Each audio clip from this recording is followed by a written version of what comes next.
So if the mother was in the room, I would introduce myself. I would say, hi, my name is Cheyenne. I will be your nurse today. Is all right if I do an assessment on your baby right now? And then I would look at her armband and then look at the baby's armband to make sure they match.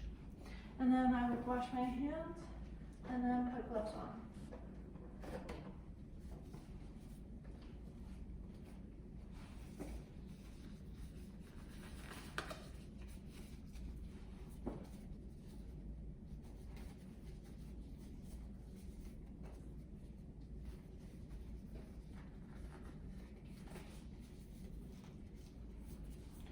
And first, I'm just going to take the baby's temperature, and it is within normal ranges.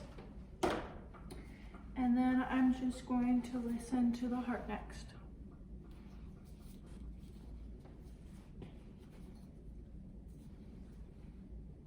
And I would tap as I do this just so I can keep count. And I would do this for a minute. And then next I would just get respirations, and I would do this for a minute as well. And then next I would just listen to the lungs. They should be clear, but they can sound moist. And I would listen to them for a minute or longer just to make sure there's no abnormalities and that they sound clear. And then I would listen to the back as well. And as I do that, I would support the baby's head. Okay.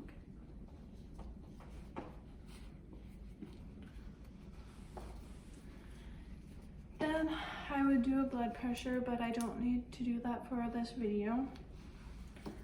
But what I would do is I would find the popliteal pulse on whichever leg and I would hold it. And then I would put the blood pressure cuff on the baby's thigh. And then I would hold the baby's leg as I got that blood pressure just to make sure it's not moving around or anything and it's stable. Next, I'm just going to look at the color of the baby, make sure the baby's pink. And if there's acrocyanosis, that is normal, that is located on the hands and feet. But if there's any central cyanosis that's around the mouth or on the chest, that should be notified to the provider. Both acrocyanosis and central cyanosis are a purplish bluish color. Then I would look for any bruising or cuts or abrasions or scrapes. And I would check the skin trigger. What I would do is just pull up the skin on the sternum to check that. Next, I'm just gonna look at the milia on the face. This kind of just looks like acne, but for babies, and that is normal. And you should let the parents know that this is normal and that it should not be popped. Then you can look for stork bites. This would be presented on the face as well, or port wine stains. That is also presented on the face as well.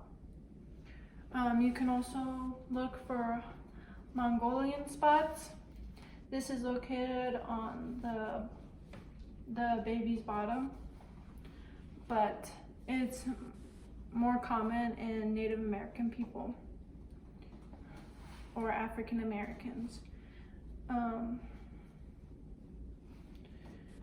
then lastly, if forceps were used, there would be bruising on the side of the face on both sides that kind of would look like a forcep.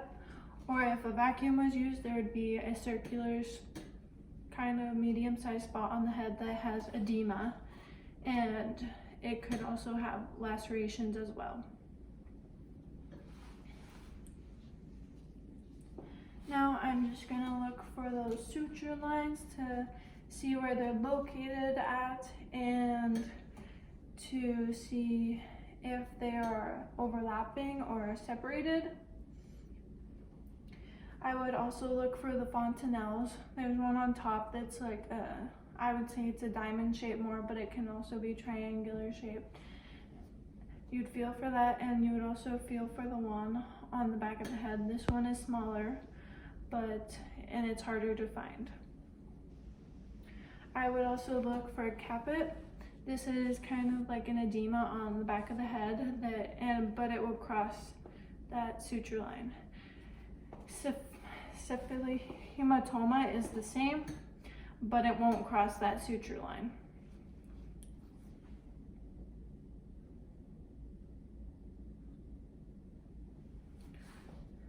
Then I was just looking at molding of the head. If the head is molded, this can be from coming out of the birth canal and just trying to get through. It can be either elongated or disproportional. There can also be edema on the head as well.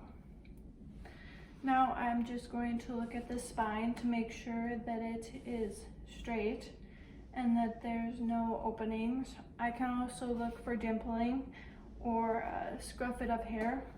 And if there is dimpling or a scruffet of hair, I should let the provider know. Next, I'm just going to look at the eyes and make sure that they are clear and that there's perla. Also, there could be red flecks in the eyes as well. Next, I'm just going to look at the ears and to see if they're symmetrical, also where they are located. If they're lower down, that can be an indication of Down syndrome. Now I'm just gonna see if the nose is patent, also to see if there's no flaring. Next, I am just going to look at the mouth and look that is moist. Then I'm gonna feel the palate to make sure that to see if there's openings. Then I would look to see if there's any epson pearls in there, also to see if the tongue can move freely and the color of the mouth. Next, I am going to look at the neck. The neck should be short and thick, and there could be folds as well. Now I'm just gonna feel the clavicle to see if it's broken or anything like that. That can happen from the shoulder getting stuck when in a vaginal delivery. Another indication for that is that one arm is not able to move the same as the other. Now I'm just gonna look at the chest for chest to see if it's barrel shaped. I would also assess respirations again and lung sounds.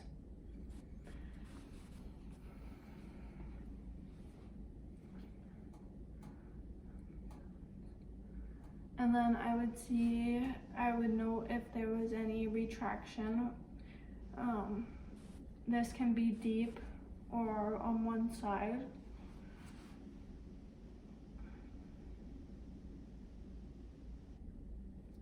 And next, I'm just going to look at the umbilical cord to see if it's dry or moist, also to see if the clamp is still on there,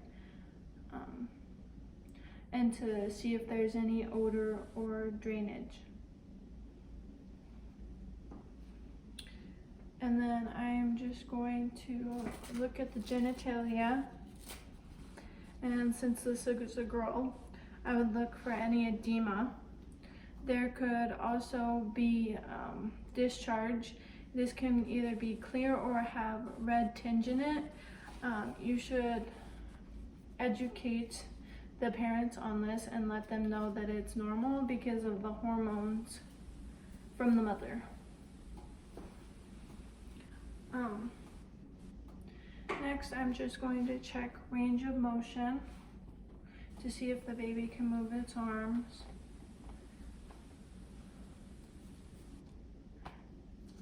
I'm also going to look at the feet to see the creases and to see if there's any extra digits, and to look at the nail beds and to make sure they're pink. I'm going to look at the fingers and to look at the nail beds as well and make sure they're pink and no extra digits either.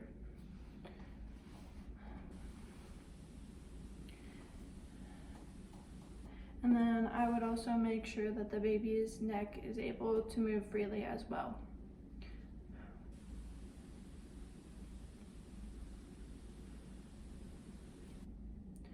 Now I am just going to measure the length of the baby. And I would make sure that there's a blanket down just so there's no heat. I'm just going to bring this board up to the line where the baby's head is at. And if the baby had hip dysplasia and one was longer, I would just take the longer one and measure from there. And this baby is, I would say, 23 centimeters long. Next, I am just going to measure the head.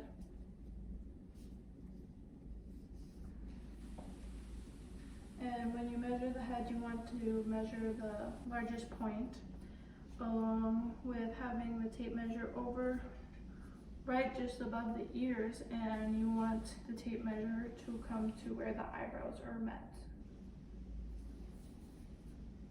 where the eyebrows would be at.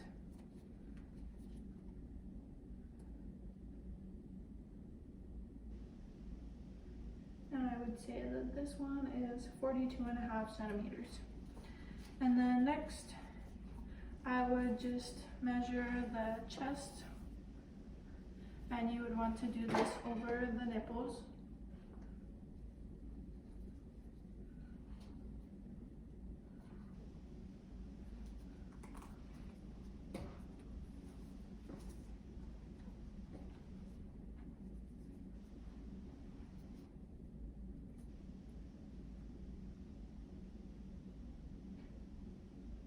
I would say this is 40 centimeters.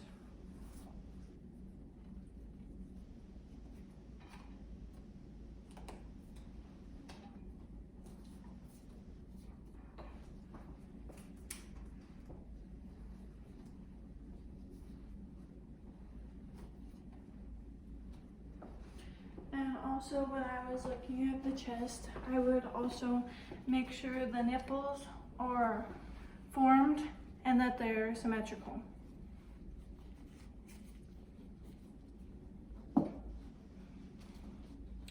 Now I'm just going to test the baby's reflexes.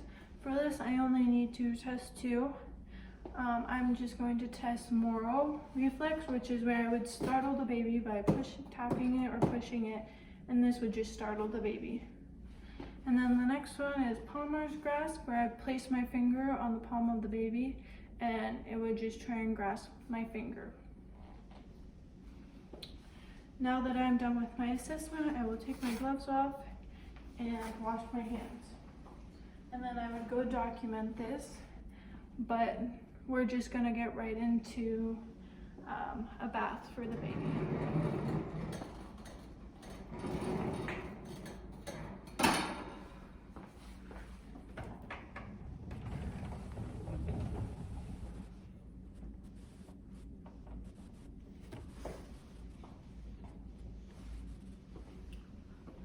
Okay, so first I would wash my hands.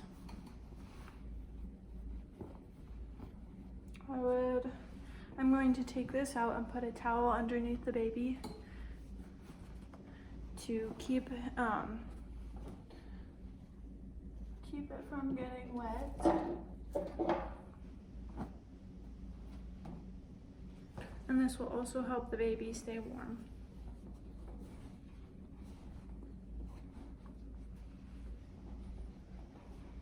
I'm just gonna cover them up for now. I would wash my hands, and before getting the water, I would turn it on.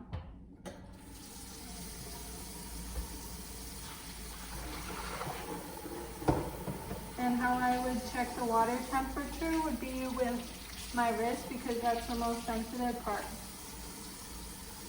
And I would do that just to make sure the water is not too hot for the baby, because I don't want to burn them.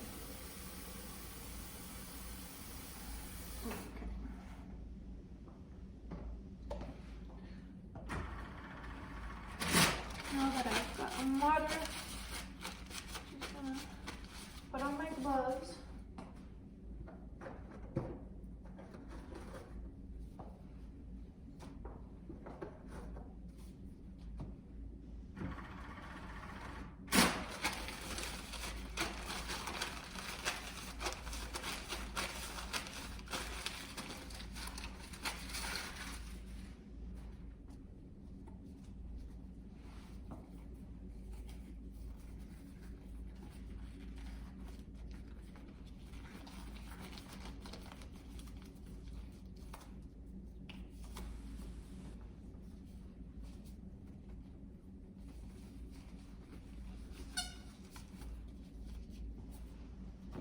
I'm going to get my washcloth, and I would have soap as well.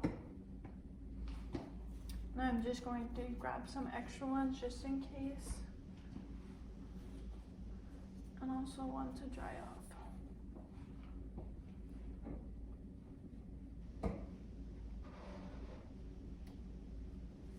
I'm just going to get both of these wet.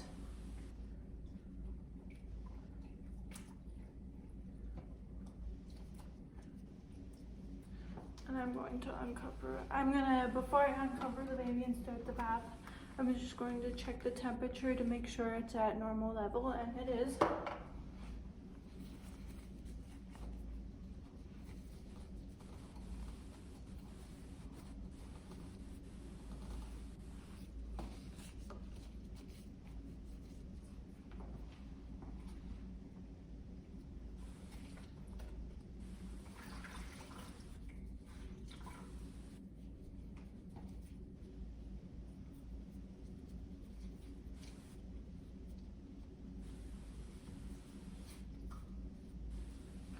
I'm just going to put some soap on here.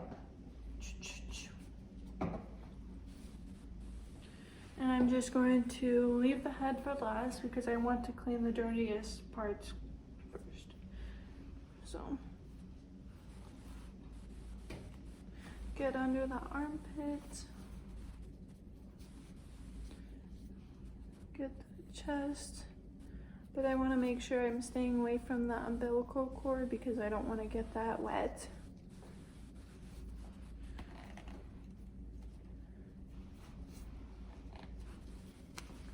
And I'm going to wash these arms down.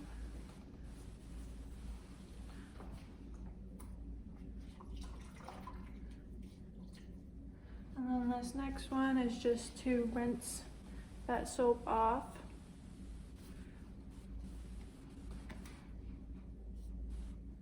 And I want to get in all the crease and folds to make sure they're clean. And if there's vernix still on the baby, I don't really want to scrub that off, but if it comes off while I'm gently wiping, that is okay.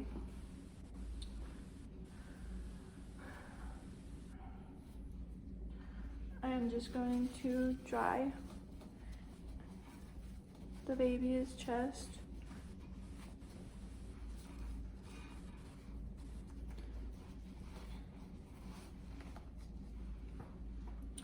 And then I'm just going to get the back clean well.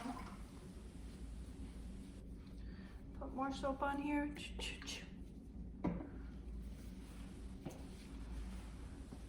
And I'll just want to support that neck of the baby. So.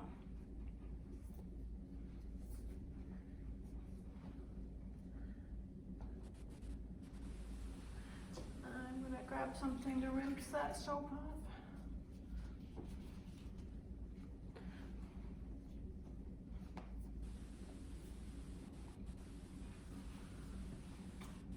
And then now I'm just gonna dry it.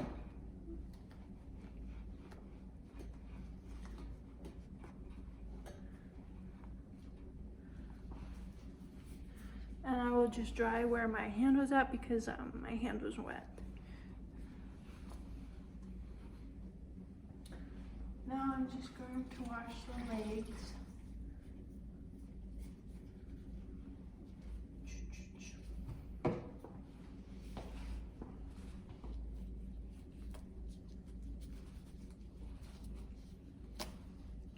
And when you're washing the hands and legs, you really want to get into those folds and between their fingers just to make sure they're clean.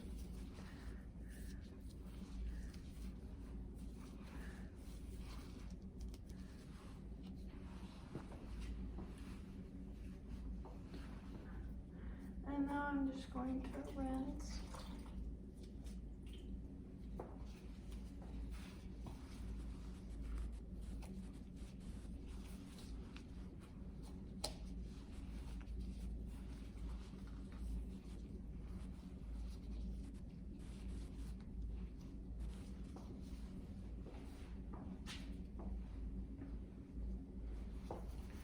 And now I'm just gonna pat dry.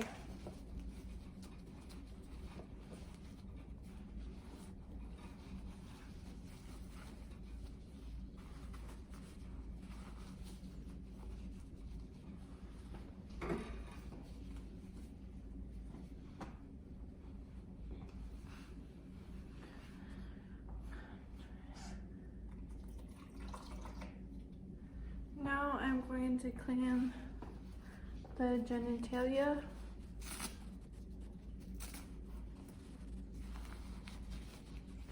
And for a girl, you want to go from the outer first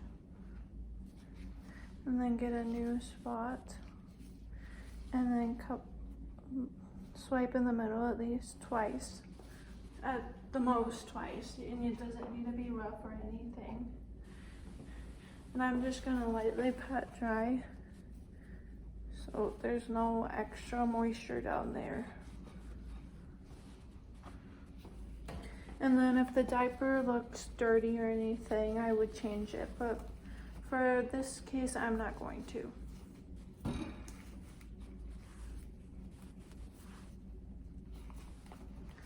And then now I'm going to wash the face.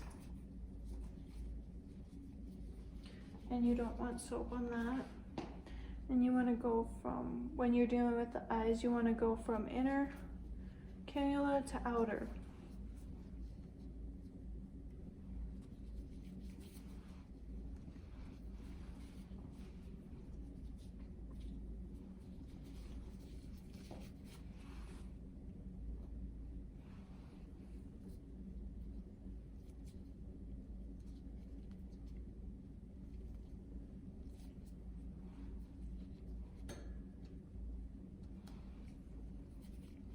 And you really want to get in those creases just to make sure they're clean.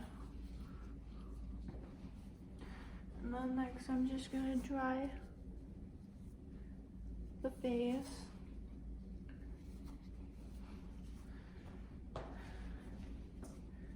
And now I'm just going to wash the ears.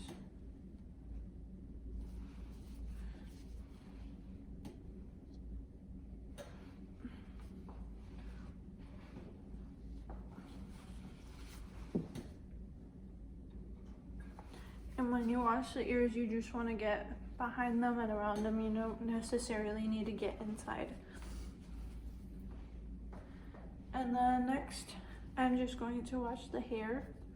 And you can do this different ways. The way I'm going to do it is use this water pitcher. And you want to check the water with your wrist before pouring it on the baby's head. Or you can just put the water, check it, or put the water on the baby's head like this, and just get soap on there and scrub, and then rinse the soap off, and make sure you don't get anything in the baby's eyes, and then you want to take a towel and dry it off really good.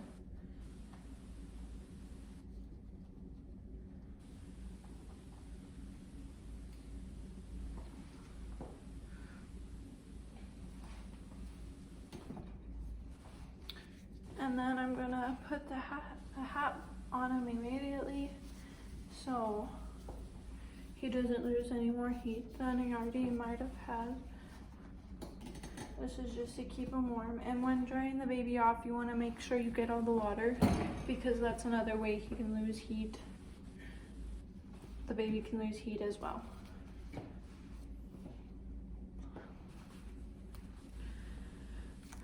So now I'm just gonna, and before I get the baby dressed, if I had lotion and the baby was dry or had dry skin, I could put lotion on the baby too.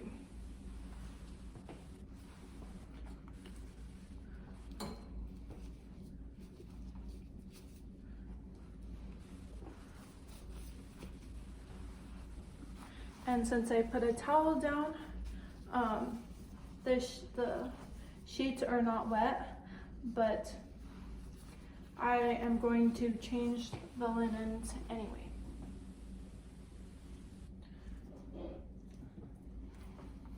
And for this, I would have either another nurse come in, or I could grab another bassinet to put the baby in, or I would bring the baby to the mother. And in this situation, I'm just going to bring the baby to the mother.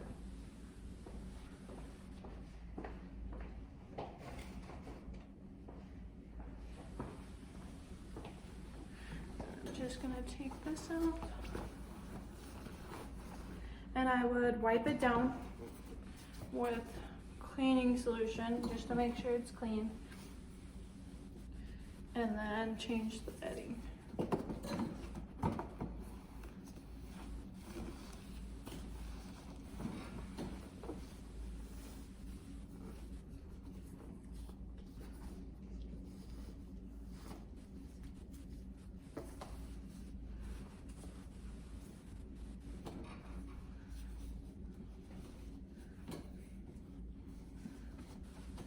And then I would go get the baby from the mom.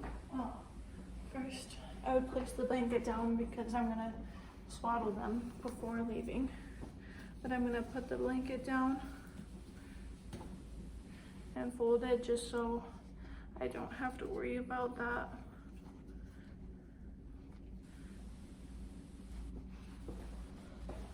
And then I'm gonna go grab the baby now.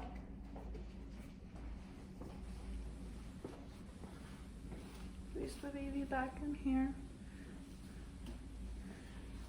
And then I'm just going to put some new clothes on the baby.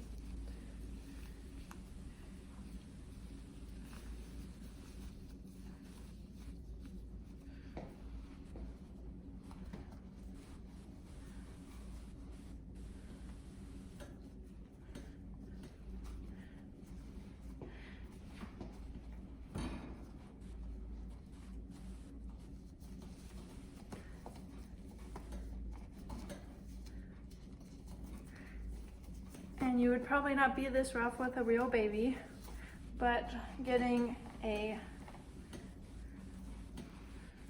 fake baby is harder to get dressed. So.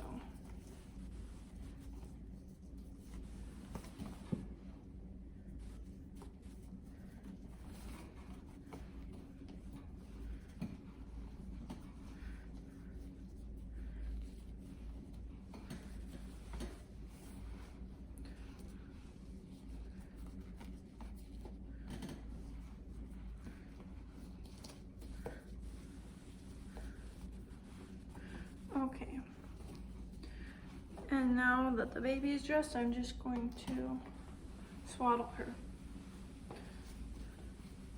And doing this tight is all right. And it doesn't necessarily matter how you swaddle them as long as it's correct and not loose.